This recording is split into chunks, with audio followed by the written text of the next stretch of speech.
we are again, you guys, with another Corona Chronicles. The chapters is getting deep. These comedians is bringing it home for you, you guys. And I have with me today Barry S. Naylor. Hey, Barry. What's happening? Thank you for having me on the show. Mr. Fake Famous. What it do? Nothing much. Just trying to stay Corona free and not go out as much. So, because I ain't got no edge. So, Listen. Shit is opening up, okay? It's no excuse for your hair to still be looking like that. Yeah, it is. The Rona is still here. So. Even I went and got my shit tightened up, L'Oreal. Hey, look, I ain't out here spending money to look good in the house. So, if I'm in the room. This happened in the house. My daughter did my daughter freshened me up. I said, hey, well, I ain't on here looking a mess. Well, I ain't got no talented kids that can do my hair, so it's just me and hats. Right. So this pandemic has changed so much in the realm of comedy and entertainment in general, but definitely for you all who perform live in front of audiences. Right. What has been your experience through this process?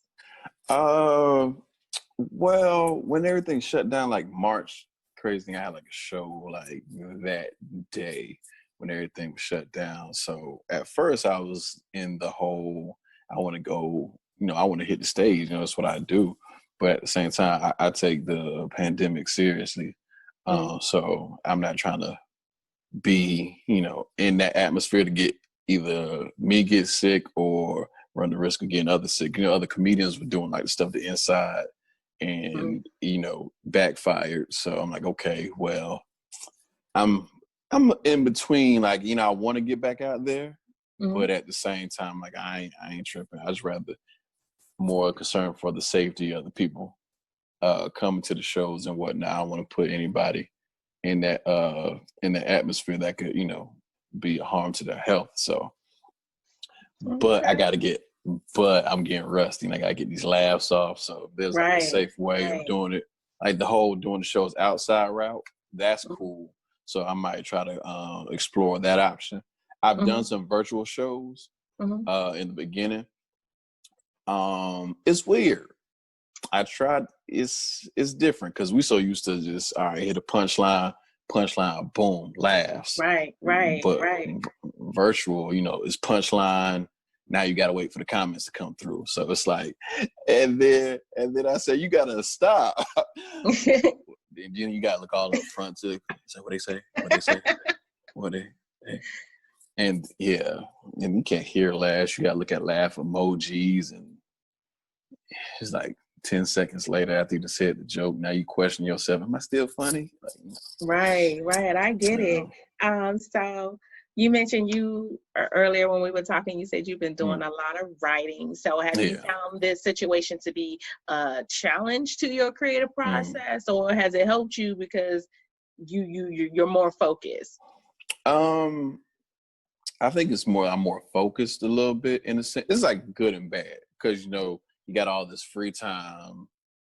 Like I'm like, all right, well, I got time to just focus on writing whenever I want to, instead of I got to go ahead and get this in because I just worked all day. Now I got to do whatever. But I've been exploring as far as writing for like for late night talk shows. So that's something that's been like piquing my interest like before the whole pandemic thing started. So now that I can't go to work, it's like, okay, let me see what this is about. So I've been taking like some classes just to keep the creative juices flowing. So it's actually, I think it's probably helped my stand up. So it's like looking at things from a different perspective and an angle and things like that. So I think it's been more good in a sense. It's just finding the positive in the situation. Oh yeah, no doubt. Not everybody has that ability though, to find the positive in every situation. And I feel like even though, of course, none of us expected this to happen, none of us wanted this to happen, and we've all ended up in different situations because of it, it has to be some sort of light at the end of the tunnel. Right. And for people who are creative, like this is the time to kind of just hone in. Get your shit together. Got to. Me included. So I took on the task of also doing virtual shows. So now I'm putting together comedy shows, but mine don't function the same way maybe yours did when you were first experiencing it in the beginning. And I think even with that piece, it takes some fine tuning and takes some tweaking. In the beginning, people, it was new to everybody. So it's been a few months now, so people have kind of gotten a little bit better with handling that. So I definitely hope things move forward for you guys. Thank you. Let's talk about your fake famous brand though. Like you took, started out with one man and built it into something amazing. Tell everybody where your shows were. All right. Where they gonna be back soon? All right, yeah. What they're gonna be is pending. But as far as fake famous goes, what that was is the way it got created is like I tweeted something and it started getting shared by like the major outlets like the Baller Alert, and it was that time when Kanye was in Trump Tower with the blonde hair. So I was like, who inspired this look? I was like, this is Don Cheadle's fault. So I had, just playing around. And then Don Cheadle reposted it and it was like, nah, don't blame me. This is Big Daddy Kane's fault. And then Big Daddy Kane was like, nah, I ain't got nothing to do with this. So they were just sharing it and just talking. And all my friends hit me. I was like, your tweet's going crazy. And I was like, oh, well. Then I just start joking around like, oh, well, I'm fake famous now. So I was just doing all this bougie stuff like, I took my aunt's fur coat, and that it was like the Frank Lucas fur coats that go all the way down to the floor. So I'm like taking pictures in the coat, walking around doing stupid stuff. Like, yo, I got shared on.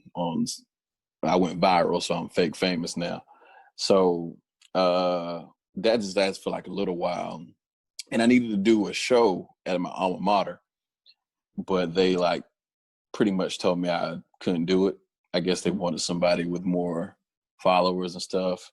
They want like somebody famous to do the show. Right. So I was like, well, I guess I'll just be fake famous then. So it just stuck. So when I needed to do a show, I was trying to do one with them. Never happened. So I ended up just doing my own show at my alma mater. I just put it on myself. And we had a good turnout. And we needed to come up with a name for a show. And everybody was like, you should call it Fake Famous because that's what you've been going with. So one show just turned out really well, and we started doing some more. A couple friends that went to UF with me, University of Florida, they helped me with like the promotions and the marketing and stuff like that. So we did that one city. We just started doing like other cities it's more so along the East Coast and in the South. So yeah, and it just took off, and I was blessed that it happened. So I just stuck with Mr. Fake Famous. Before the pandemic, like I was looking forward to traveling to see one of these shows. Oh, it's a fun show. That was on my list of my to-dos. Had to go and see this thing live.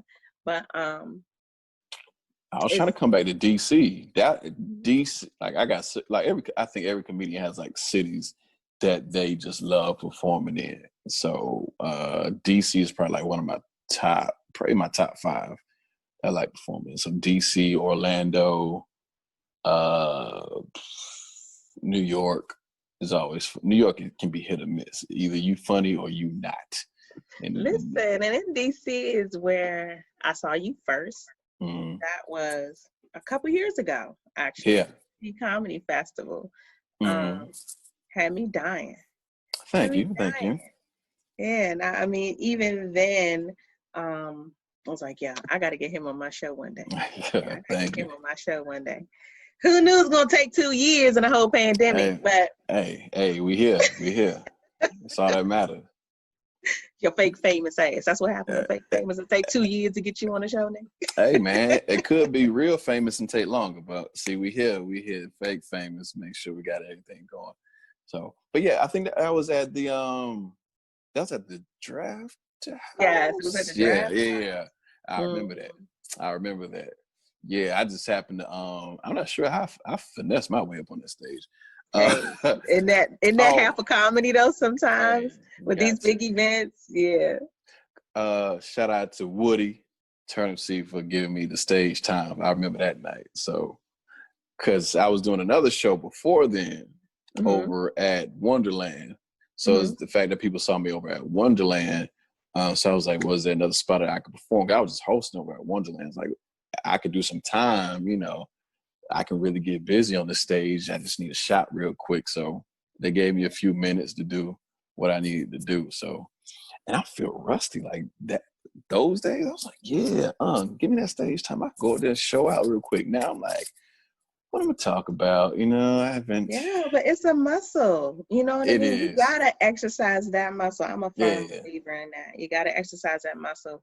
And I talk to so many comedians on my show, but then I talk to so many off my show, just as friends. And we talk about this a lot, just getting back in the groove and how to really do that. Especially, it's not necessarily a one-track mind frame of thinking, but it's everybody has their specific process that guides them in their writing their jokes, them telling their stories, or you know, whatever framework you want to say. So the pandemic comes in, things are shut down, you can't go nowhere. So for a lot of people, that process is now, and you have to change. You have to figure out, well, how do I start my process again? If my thing was, I'm gonna go to the mall and see what I see today, or I'm a, you know, X, Y, and Z. I gotta sit here in this peaceful park, or whatever it is. But then now you can't do that. So now it's just, you know, how do you exercise that muscle? You gotta keep pushing.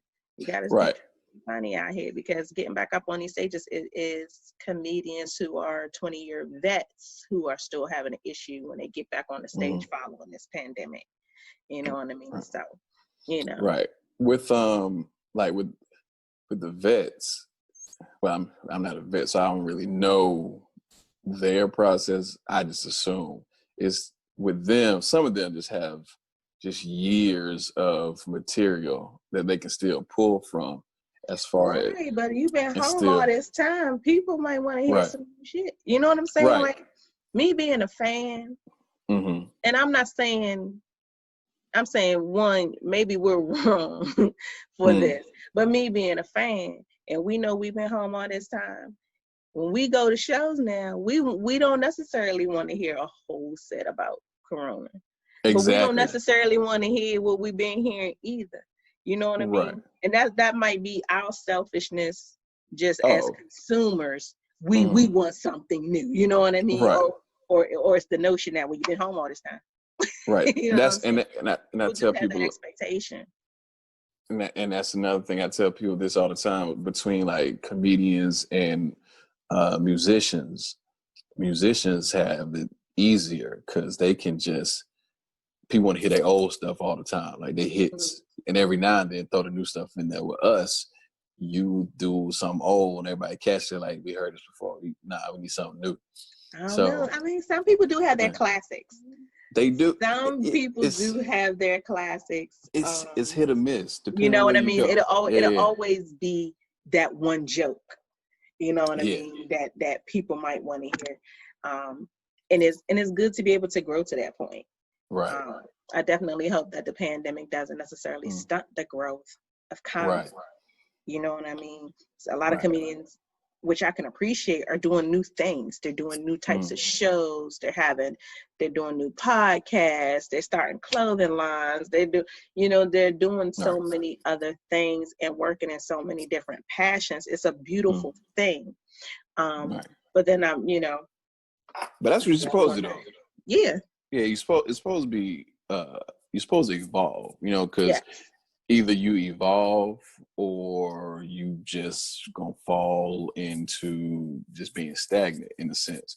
But at the same time, it's like, do you argue, like, if it ain't broke, don't break it? You know what I'm saying? So you got to know what works for you and what's not working for you.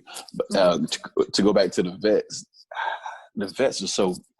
that I know and I'm around, like, they're just so good to the fact that it's not, you don't necessarily have to go out to gather stuff, because you can just see what's going on. But at the same time, like you say, you don't want to sound like everybody else and everybody talking about the same thing.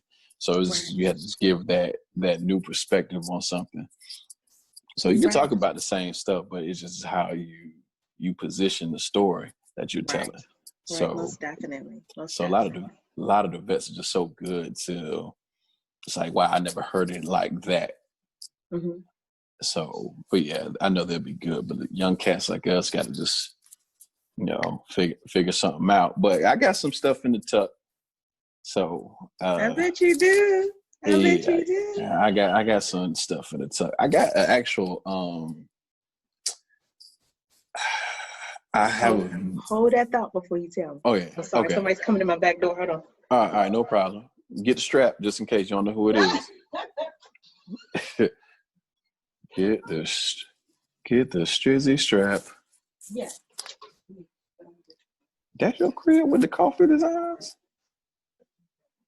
If you want to, you can go upstairs to my bedroom, like one of these.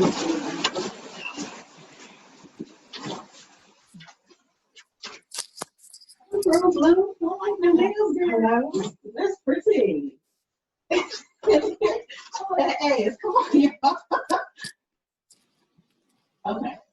Yeah. Oh, that what? Yeah, what? Did she say, oh, that ass? I did. I'm talking to my sister. Oh, you can hear me? Oh, my bad. I didn't know I was that loud. I was talking to the virtual people that's going to hear this later. Make sure they heard what I heard. It's okay. And my sister and my daughter just came in. It's work in the front of the house, so they just came in the back door. Are you going upstairs? You gonna stay right there so you're gonna be totally quiet? Okay, mommy's not finished. Go back upstairs. I know. But give mommy 20 minutes. Go back upstairs. You just gotta wait. Go back upstairs. Thank you. Okay. I did say all that ass because my sister came through the door with these bike shorts on. I'm like, dang. Hey, sister, how you doing? Snail is out. Just FYI. Okay. All right. Okay, I bet. Okay. Okay, I'm sorry. I didn't mean to tell you real quick. No, you good. I ain't tripping. It's your show. Yeah, normally I don't have interruption, but with what's happening in the front of the house, they had to come that way. All good. So what were you about to tell me? With this stuff you got in the works, you don't tell nobody. Oh yeah, I got a show that I taped, and I'm just been debating on if it's am I dropping it? Because if I drop it, then all those jokes on there can't get used no more. Mm-hmm, mm-hmm. Or is it something just to go ahead and drop the project out? Because it's not necessarily a special. It's I don't know. It's a show that it's an important show that I did, so I figured put it out there for the people to see. Mm-hmm. And I think if I put it out, it'll reach more people at once. Mm-hmm. Then and it gives people something to watch and to something to laugh at. So when it does open back up, they're like, "Oh, you the guy from what I saw." I can understand that being a debate. You know what I mean? Because right now there is not necessarily a scramble, but people have to be able to maintain being relevant. Right. And so before you had stand up, and then you had the sketch comedy, the Instagram, the whatever comedian. Right. And so then those things began to intertwine, but there was still a bulk of comedians who do stand up comedy who weren't as present through social media, other than maybe sharing a clip, or saying something, about a post that was a meme or something or whatever, but you didn't have that same type of, like the sketch comedy, the social media comics, where every other day, every week, 3 times a week, it's like we hitting you. Yeah, they crank them out. And then now, that 1 minute became a vital portion to their growth. And so now you have somebody who has a 20-minute sit, and I got to try to do something now here in 1 minute to compete with that 1 minute. You know what I mean? So right. the dynamics have really, really changed. But in that race to stay relevant now, people are doing more on social media. They're doing more on the IG lives and everything else. Right. I would say, I'm pretty sure you know this stuff better than I do, but you have to be aware of your presence. You have to make your presence known. You have to make your presence felt. And you don't want people to forget how fake famous you are. Right. So it's I haven't been one to necessarily do a bunch of sketches. I do like stuff every now and then. My thing more so is I notice like each social media app has I get different responses. So I tend to share like everything that I do on all. So just to make sure this crowd sees this crowd sees that. So, but I do a lot of commentary on like whatever's going on. So basically, like I said, when I do the writing for like the late night talk shows, I've been doing like the commentary like that. I just take like whatever's going on in the news, and it's pretty much like a daily thing. So like, this year is like the craziest we've ever seen. It's like something going on every single day. All the time. So it's never like I run out of stuff to talk about. So I'm always doing commentary, like the whole like yesterday with Steve Bannon getting arrested for stealing the Build the Wall money. So I'm like, oh, well, y'all just got the mega church building fund finesse. That's what happened to y'all. So it's like, so did people putting into the building fund? Building fund. Ain't seeing none of that. I'm like, but you know what though? I don't even think people really even paid attention to the fact that he was here 1 minute, gone the next, and then you heard nothing else about this wall. Right. You know what I mean? I don't even think people paid attention to that. And that's another thing I talk about. This is also something. See, we here. Now I'm talking about like with the news. What I don't like about the news doesn't really give you an update on the stories that they talk about. News tell you about, they will like just give you all this information for like a few days, and then they go to something else and they never come back to it. Like, I wish the news was more like Maury, because Maury gives you an update on their guests. They're like, where are they now? They go ahead and give you an update if somebody and they baby father connect and they still together and stuff like that. We ain't heard no update on Dylan Roof. We ain't got no update on whatever happened to I think he got killed because he black. The DC sniper, what happened to him? One of them was sentenced to death. I think the younger guy is going to get out of jail. I don't remember what year, but he's going to get out of jail. The younger one, I think. See, we don't even know. We got it. And it's funny that you even mentioned that, because I saw something on that maybe like a month ago, but I don't remember the exacts. But it's the way of the world, you know what I mean? It's the way of the world right now. Is what's hot at the moment, you know what I mean? And what media decides is relevant at the moment.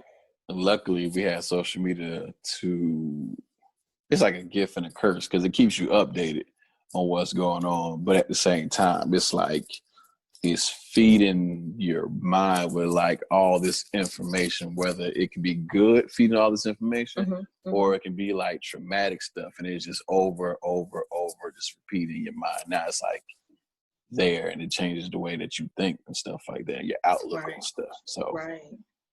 So, but that's the fun thing about being a comedian, because the fact that you can take this information and you can give it a perspective and deliver it back to the people, because they all relating. We all pretty much live in the same experiences, and so it's like you can give that positivity or that guidance as far as the thought process goes. Let you know I'm no different from you, and being able to find the humor and stuff like that is really important. So it's a blessing to have that skill. So all right. Well, that takes care of the comedy portion of the interview. Oh gosh, here we go. Okay, what's up? All right. Click. Nah, I'm not gonna be too bad. It's never me, believe me. I'm a lady in this whole process. It's always the comedian that takes it to. Hey man, I'm actually I ain't had nothing this morning, so cool. This is all straight from the heart answers. Then nothing is influencing my answers. So. Also, is that a positive or a negative? I don't know. It depends how these questions go. Because I was about say you could roll an L, you could take an L. Which one we doing? Oh, I can have some on the show. Oh, hold on. Let me go get my stuff. Hold on. What? Damn, where did I put it?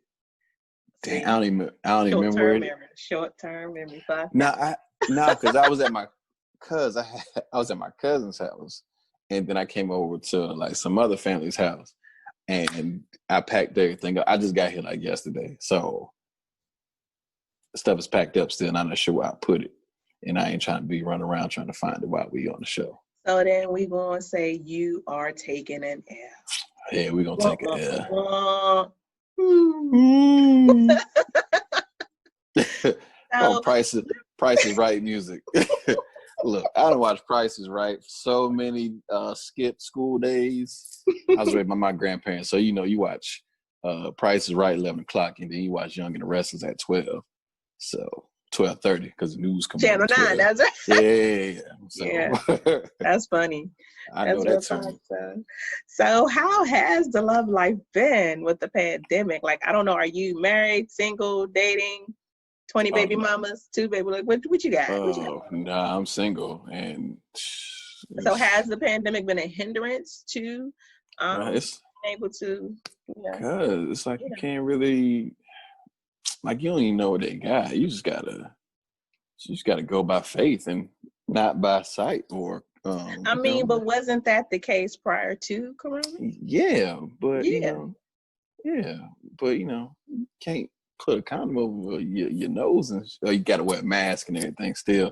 But like that, like I'm with my other protection. And this is what's very interesting to me about sex now, and about how people carry themselves. People will go out haphazardly, ain't worried about the condoms or nothing. They just out here doing it. You know what I'm saying? But then here you go, have coronavirus. They're like, oh no, but you gotta have that mask. You're not worried about condoms, but you damn sure better have your mask on. Oh, well, that ain't about me. I got stay strapped up. Ain't catching me with nothing. You ain't about to have me with the itchy crotch or babies. Nah. I seen like some people with baby moms, and they just seem so sad. Like their soul is just snatched. I did this one show. Not saying that all, situations are like that. Let me go ahead and put that disclaimer out there. But you never know what you're gonna get. So you just assume the worst. That's how I look at it. Right. So I did this one show, and this this one dude was just he was just going through it, and I just felt bad.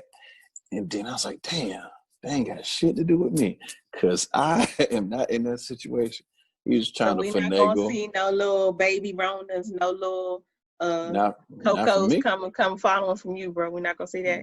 Not at all. You ain't gonna catch me. It's gonna be some, because some people is people in general. Oh, people. Oh, I thought you meant me. I was like, no, we're gonna clear that up. Okay, but yeah. People in general. Yeah. So, I mean, what would be your ideal situation to jump into during this process? Like, are you still trying to meet people, or are you just like, I'ma just wait? I'ma just whatever. Or a bitch got to get a temperature check before she fuck with you. What's the plan? During the pandemic, like, I ain't really messing with nobody I don't know during this time. So yeah, because you never know. People have just probably been out of the house party, and they be trying to hide that cough. People try to fight coughs now. Like, it's trying to, you don't want to let it out. You're like, oh, that's me. You one of the one. Okay, I'm one of them ones. You one of the ones. Like, you trying. I be trying not to even laugh too much, because fucking it's happening. I understand, like, if you cough like you did something to, that made you cough, like somewhere around down the wrong pipe, something like that. But if you just out the blue, just like, you keep going, like, I'm trying not to calm down, nigga. Trying. Oh, okay. Well, trying. Let me go ahead. It's working. Go ahead. I didn't know that's what we was dealing with. So don't put that mask on. So I'm just gonna just be on the safe side. Now I heard somebody, the neighbors here where I'm at, the neighbors, we were sitting outside, and I just heard like a disgusting cough, and I was like, "Shit, what do they have?" It's like my family, like, they smoke cigarettes real bad. And I was like, I don't know if that's that might not be cigarettes. That ain't no regular emphysema over there. No. I know that call. that is not tobacco. That's something else. That was real juicy. Since the love life, sex life has changed, is sex still as important as it was to you prior to? I mean, so what you doing? You just building up these arm muscles? No, like I said, I don't mess with nobody I don't know. But for somebody I do know, yeah, then I know you ain't been nowhere. Your Rona test come back negative. Like, hey, mine came back negative too. I feel like people right now will be fucking like it might just be the last time. Like, I feel like that's the way people need to be out here beating it up. So if you not, that's what you need to be doing. You need to be just in case. Just the last time. And next week she got the call. What if she get the call next week? You got to fuck. Like, I mean, like what's going on in the world? Granted, none of us know that today is promised anyway. Okay. That's right. But I feel like that's the way people need to be fucking right now. That's you fucking like it's the last goddamn time. It's the end of the world. I'm not gonna get no more after the day. Let me go on and tear this thing up real quick. You got to tear that thing up until you both into a stage of paralysis. You just got to be out, sleep, coma, out of there. No life moving after. You don't want to go home like, you know what, I should have did such and such. Nah, you got it's your moment. Right. But see, that's why I feel like that. So the access to sex, the pandemic totally changed that. Oh yeah, so fuck that up. Of course. So then you have some people who are at home, happy relationships, getting it plenty. Got them. 5% of them. Okay. Bless y'all. I'm envious. Then you got the people at home, motherfuckers they don't really like. But I'm gonna fuck you anyway because you're right here. But that's terrible. Yeah. Can't get to my side joint, but I'll take you as a consolation prize. Okay. Like I'm gonna love you more because my side piece ain't available. That's some what I mean? And then you have, the single folks who, hey, they ain't trying to get it. They don't want to get it. They like, look, I'ma just keep watching these pornos. Eventually, you're gonna run that risk. But what that does, in my opinion, is it gives you access to either, to what you really want sexually. I feel like a lot of people are afraid to really come out of their shell sexually. So it's things you might watch in your go-to porno that you don't have in the person that you dating or you might not have done or whatever the case may be. Oh shit, I ain't thinking about that. Now, stuff is opening back up. You have an opportunity to get back at this chick. Chick got opportunity to get back at this guy. But is it more or less satisfying? Because now I've had this onslaught of what I want. You know what I mean? Shit. And so, right. So that's why I say, if you're going to be fucking now, you might as well be fucking like whatever that porno was, whatever your go-to was. If you like midget, Latino, big booty, you better go get you a midget, Latino, big booty, because otherwise, I feel like the level of satisfaction is going to be different if you're not all in. And I'm not saying like go beat it up, but doing your best. Goddamn, this is my best work. This is my A++. Because what if I get back on quarantine? What if we go on another curfew? What if I can't find me another Latino midget with a fat ass? Something gotta get. You know what I mean? Now I got questions. Like if you watching the porn of your favorite stuff, you got to know they got hired. There was like we need this to shoot. Like, that's easy. Anybody can just like, all right, true, I volunteer. Here's my application. Boom, right. I'm hired.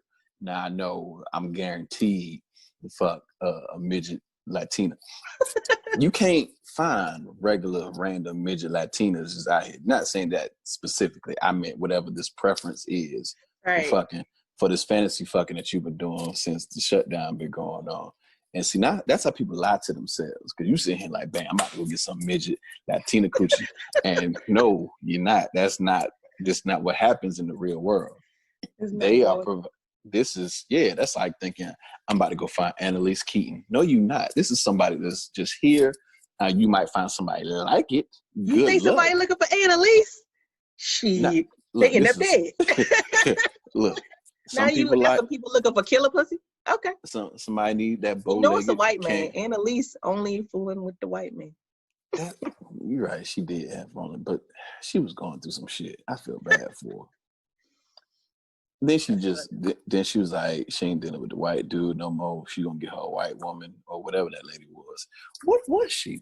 But anywho, that ain't the point. The point is, you had to be real about yourself. What's going on? There's gonna be a lot of pity fucking going on too. Yes. It's gonna be a lot of nigga here damn going on. Cause you gotta go with your first option. If it's been a long time, keep the ball low. That way you're never disappointed. You just gotta go do what you gotta do, work your way back up to the Latina midgets. See, that's where the baby's gonna come in. The babies are going to come in at the pity phone. Watch. Pull out. I don't see that's not a hard. Pull-out game is weak in 2020. Who's? Probably every nigga. If you really consider everybody but one. If you really consider the fact that some dudes are not getting it as they normally would, they're jerking off more. The sensitivity is different. Most people are not considering the fact, let me bust this first one off before I get there. So then you got the pre-cum notion. See, gotta know let me yourself. tell you. I don't think motherfuckers is gonna be lasting like normal. I don't think so. But I could be wrong. Oh no, that first one's gonna be terrible. Let's go ahead and just put that out there. Anybody who's been in quarantine for a long time, you ain't had no sex since March or before that. Don't hype yourself up. That first fuck gonna be horrible. Like that, done, over. It's like you gonna be doing the intro and the CD over. It's like, I thought I had more tracks to go. No, you just had the intro and it was an interlude. It wasn't even no full track. It's over. It's done. That's it. Now, what you do after that is on you. See, what you got to do is fool them enough to be able to get to another session. That's it.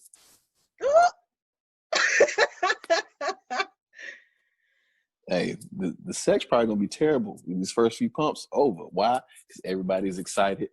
This is a feeling I haven't had in so long. It's over. Because it's all mental. But you got to run it back. That's what you got to do. Run it back. Hopefully, you did enough to be granted permission to run it back again. Right. Everybody can't be no DDP out here. If not sure what a DDP is, it's a designated dick provider. I need that shit on the shirt. When you're knighted, this is how you know you are a DDP. It's on the shirt. If she's out with her girls drinking and she texts you and you only, talking about what you doing, I'm drunk on the way there. Congratulations, you are the DDP. You are the designated dick provider. She is entrusting you to provide satisfaction. Correct me if I'm wrong. I'm not going to say that you're wrong, sir. I'm not going to say that you're wrong. I'm going to say that if you are out with your homegirls and you reach out to a guy that, he's on that list. On that list. Now, there might be one person on that list. Hey, I can't call out people's numbers. All I know is women have a list the same way men have lists. Yeah, you might be DDP reserve in case the main one ain't available. He out of town. Like, you know what? I usually don't want to do this, but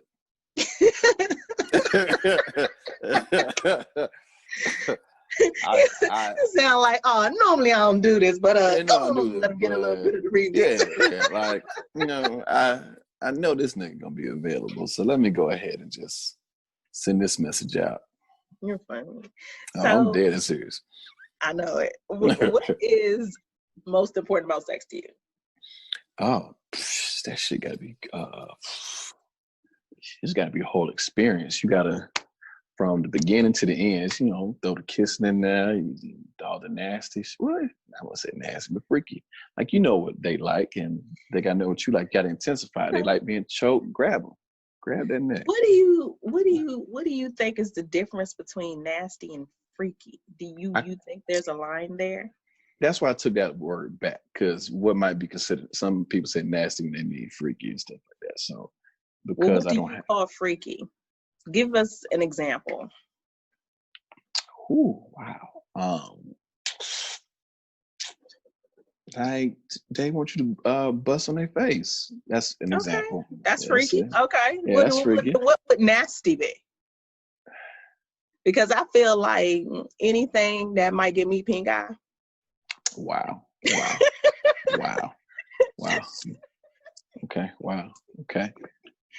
Anything that you got to pick the crust off after. Who crusty? Wait a minute. You might fall asleep a certain kind of way. Who knows? Okay. All right. I get you that one. What would you call nasty? Oh, wow. Damn, what would be considered nasty?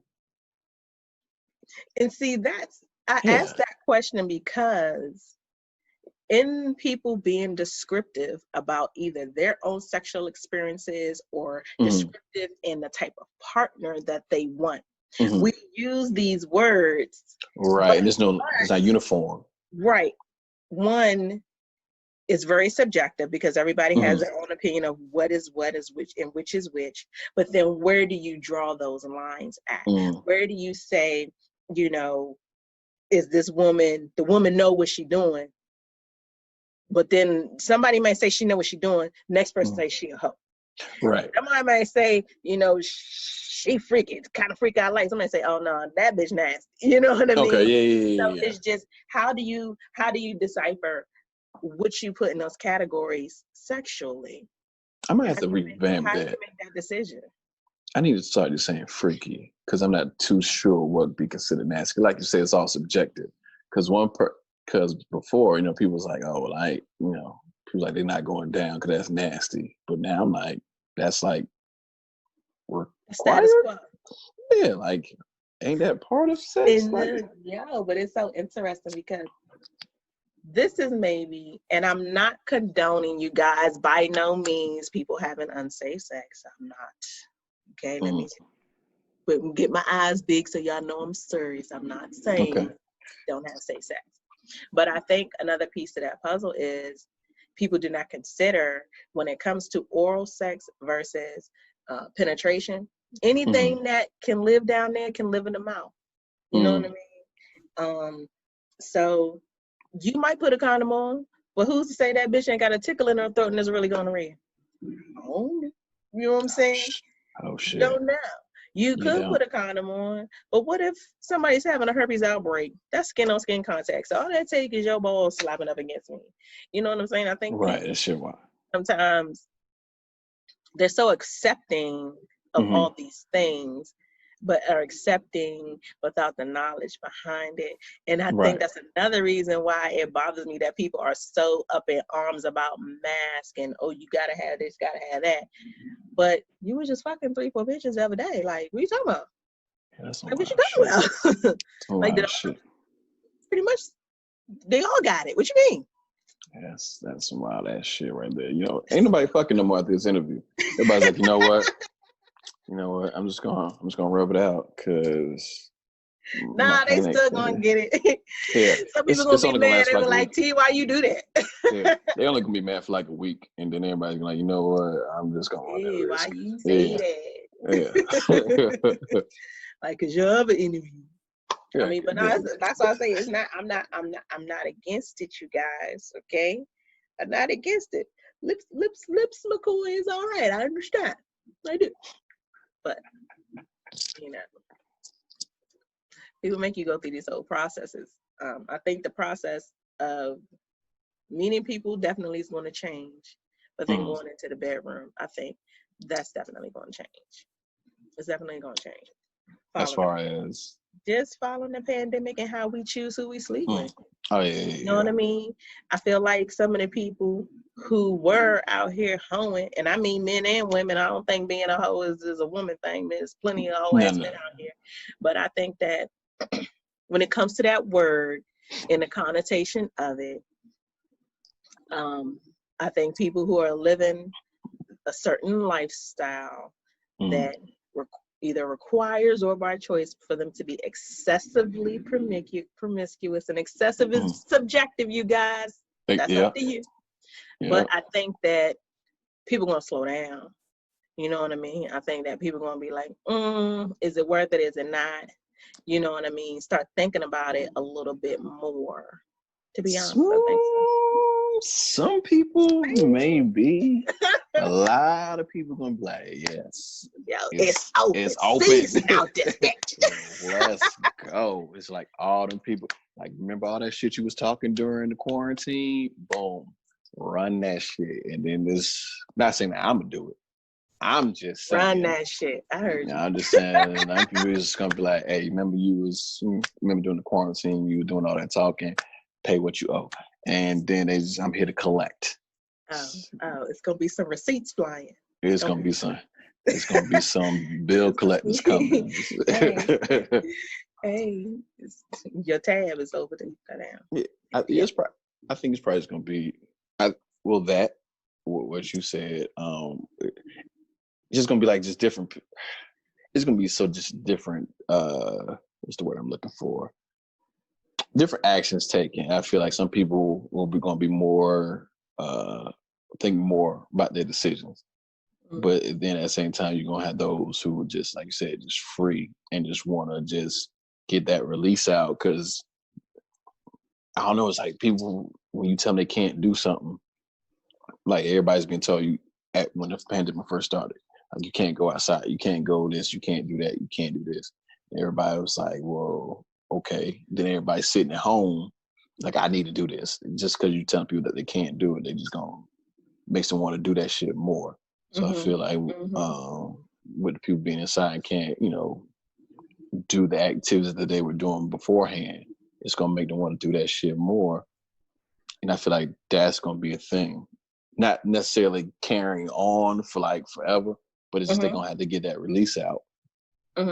And then it's just gonna be more wild times, and then they'll probably eventually calm down after that. Okay. But when that shit first, that's like when Jordans come out, and it's like I ain't bought Jordans in forever, and now it's a long line of people just trying to get their foot in some new Jordans. Right. And it's gonna be all these Jordans waiting to get a foot in them. It's like a new release, and they on sale. That's crazy. Stuff your foot in these Jordans. He's so silly. Wear these Jordans out. So they're gonna be in them Jordans every day. So we're gonna end with a little bit of rapid fire. Oh wow! Okay.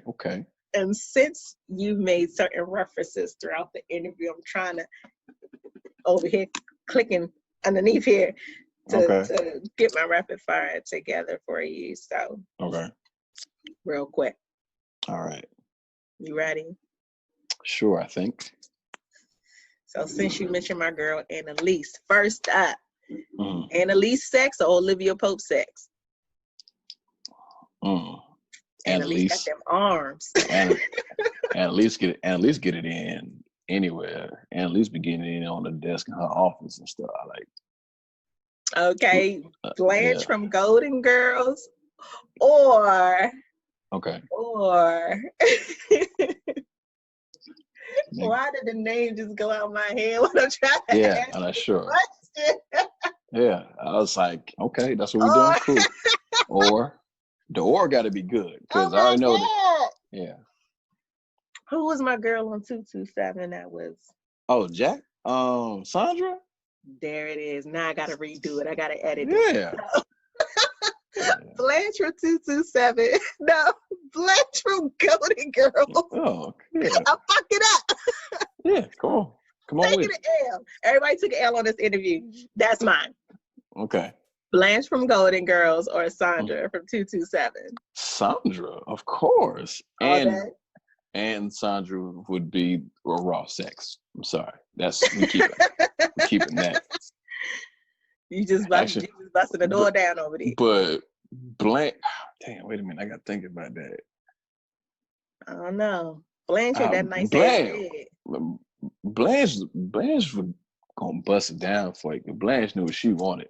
Sandra came, but I'll probably enjoy Sandra. I would definitely enjoy Sandra more. I don't want to say probably. I would definitely enjoy Sandra more than some old wrinkled lady. But what I'm saying is, are we asking about the sex or the person? Let me make sure I'm the sex. The sex. Damn, this is a harsh choice. Yeah. So would you do Black Lives Matter pussy or civil rights pussy? What kind of question is that? What? Yeah. We two different breeds. Oh man. We two different breeds. I'm just thinking about who was in these time periods. So I'm thinking, because I know what I'm about to say is wrong. But bruh, if you think from an unbiased perspective, I'm right. Like Rosa Parks and Coretta Scott was fine. Hello. Oh man, they was determined. I'm gonna go with civil rights. Civil rights pussy. I'm going with civil rights. Okay, you want that marching pussy, that non-shade pussy. Okay. Oh shit, damn. I ain't think about that. Can I get both? All right. Can I do both? By all means. I'm gonna do both on that one. So since you're a natural dude, you want you a natural girl, or you don't care about a wig on her head? What kind of hair you pulling? You pulling natural hair? You pulling lace fronts? I'm pulling natural hair. Lately, is natural hair. I like the locks, the curly froze, braids, all that. The wigs, I'm scared that shit gonna come off, and then you're gonna have to replace it. I'm straight. You say it happens? Oh, okay. Well, I like bonnet coochie. That's the coochie I like. You like bonnet coochie? I like bonnet coochie. Bonnet coochie is secure for the night. They ain't worried about, getting stuff messed up. Bonnet coochie is secure and intact. They didn't wrapped it up. So a lot of men don't like the bonnet, the headscarves on a woman. Oh, I'm sorry. They haven't grown up yet. Grown ass men gonna like. No, that's grown sex. Grown sex comes with bonnets and still keeping your socks on. She got a bonnet and a t-shirt on. She's still gonna get this dick. Because when she got the bonnet and the shirt on, she comfortable. And when she comfortable, she gonna do whatever she wants. She ain't gotta worry about her hair. She ain't gotta worry about her lashes and shit. She got the bonnet on. She good. She good. She know after she get the dick, she going to sleep. She gonna sleep comfortably and well. And she gonna wake up feeling okay because she know everything's still gonna be in place in the morning. Well, there you have it. You need comfort. There you have it, you guys. So Bonnet Coochie. That's gonna be a song. Bonnet Coochie. Oh, that's an A some shit. That should have been something the Isley Brothers sang about. Hey girl, ain't no mystery. So now I'm going to be expecting a Bonnet Coochie song coming from you. I wanna feel that bonnet. Get the chick from the Bonnet Chronicles. The band video. And then just give me my 20% since the thought happened on my show. Hey, sharing that bonnet between the sheets. Well, thank you. Thank you so much for hopping on my Corona Chronicles. I have truly enjoyed this. A lot of laughs. Thank you. Different appreciation for you. Yeah, especially after that rapid fire. Oh, because the bonnet coochie or the civil rights coochie? Just the whole. Oh, okay. Just the whole. Yeah. Just the whole joke. It's a whole joke. Ain't nothing but laughs over here. Now I see DC was open back up, so I'm gonna holler at the DC comedians and see what they got going on. See if I can slide back to the city and get some jokes off. So I'll be down there with my mask on. Well, all right. Make sure you tell everybody how they can follow you. Oh yeah, make sure to follow me. I'm Barry S. Naylor. Just type my name in, it'll pop up. So Barry S. Naylor on all social media platforms, except for Twitter. I'm BSN Comedy. I might have to update that one, but other than that, just type my name in. You can find me, follow me, talk about current events, pop culture, calling people out for being racist, the usual. So, and also I got my Facebook show. It's on you. Yeah, my Facebook show. I've done like 4 episodes. Mm-hmm. It's called BSN with BSN. So I do like a little late night talk show type thing. Play games with the guests. So I've had like Gina G on there. I've had a few of my guys from my improv team. So I just gather like comedians. I'm just trying to reach out and get like some singers and stuff too, just to broaden, you know, the talent that comes on the show. So check me out. It's fun. It's a fun show. Oh yeah, no doubt. Gina G is gonna be sitting down with me on Monday. That's gonna be good. I love her. That's my sis right there. I love her. I love her energy. Oh, a lot of laughs. Yeah, that's why I like doing shows with Gina, because we like balance each other. She gonna give you that energy, and I just be like real chill and laid back, and they just meet perfectly in the middle. But yeah, we be fooling on there. Her episode on my show was hilarious. Yeah, I gotta check it out. It's the first episode, I think. Yeah, episode 1 of BS with BSN. You gotta watch it. Gina G was a fool on that one. Okay, well, I look forward to it. I look forward to seeing it. And I look forward to the other things you have coming out. Even if you ain't ready to release it whenever you are. Right. I can't wait. Oh, trust me. Y'all know when it's coming. I'll keep y'all posted. I'll definitely let you know. I'll hit you up and you'll see. Get the first look at it. All right. Well, thank you so much for being on my show. You have a good one, bro. Same to you. Yes, now you can roll an L. I gotta find the L, so I gotta do it. All right, well, thank you for having me. I enjoyed it. All right, bye-bye. All right, bye-bye.